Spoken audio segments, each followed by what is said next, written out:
finally, the reason why they are finding it difficult to disband SARS as a unit is finally there in the open.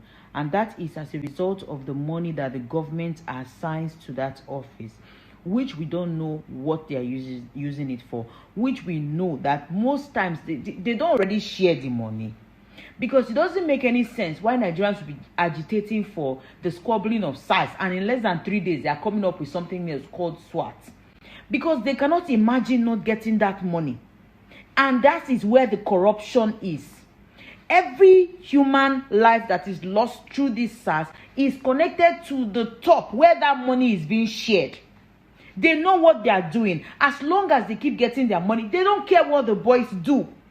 They give these boys ultimatum and amount of money to bring, that when they eventually end up shooting people on the streets and killing people, the bosses know that they are responsible for it, so they don't care. Bosses who will tell their boys, how much did you bring today? You did not use enough force. If you had used enough force, you'd have gotten more money.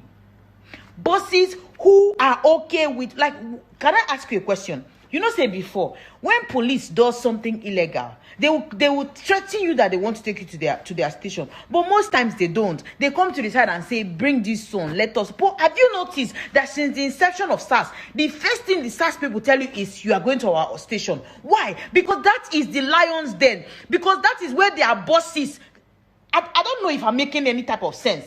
Their organ, they instruct them to bring people. They have the amount of money that they need to make on a daily. So it is either the government disbands this SARS to prove to us that they are not in on it, or we can categorically advocate and indicate that the government is the one killing us, because the government is the one giving its police force ultimatum to arrest us and collect our money, whichever. Any money with me. We are going home. I'm going home with my family, my wife. So one of them now asked us to go. So as soon as me and my wife enter the Keke tricycle, about to start the engine, I now had a gunshot twice. So I thought that I was the only one the bullet made. Bullet now cut my right arm and pieces my lower jaw here. Then I now came down holding my jaw with the blood gushing out. That was when I heard my children shouting, "Mom is dying, Mom is dying." And as soon as I heard that, I now went back to inside the Keke. I saw my wife, my baby falling down.